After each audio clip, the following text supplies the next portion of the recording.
ఏమండి, ఇప్పుడు ఎలా ఉందంటే జనరేషను ఫోన్లు మయమైపోయిందండి.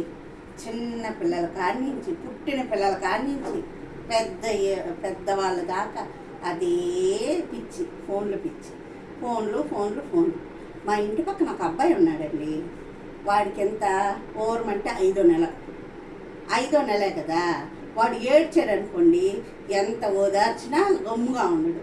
అదే మీరు సంక్రాంతికి వస్తున్న సినిమాలో గోదావరి గట్టు మీద రామశివకావే అనే సాంగ్ పెట్టండి, గమ్ముగైపోతాడు. ఎంతసేపు కళ్ళప్పగించుకుని అట్టే చూస్తాడండి వాడు. అలాగా అటెండ్ అయిపోయి ఉండారు ఇప్పుడు. ఫోన్కి అట్రాక్షన్ అయిపోయి ఉండారు, పిల్లలతో సహా పెద్దోళ్ళతో సహా. ఇంట్లో ఒక 4 మెంబర్స్ ఉన్నారనుకోండి, ఎవరికి వాళ్ళకి ఒక్కొక్క ఫోన్ ఉంటుంది. ఎవరి పాటికోళ్ళు ఫోన్ పట్టుకొని కూర్చుంటున్నారు. అసలు అసలు ఏమన్నా మాట్లాడుకుంటున్నారా ఇళ్ళల్లో?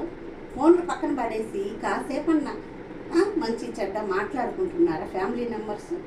అది లేకుండా సేపు వాడు ఫోన్ పట్టుకొని ఉంటాడు, వీడు ఫోన్ పట్టుకొని ఉంటాడు, భార్యాభర్తలు ఫోన్లో పట్టుకొని ఉంటారు. ఇదే నా జీవితము? ఇంకేం లేదా జీవితానికి? జీవితానికి సంబంధించింది ఇంకేమీ ఉండదా చెప్పండి?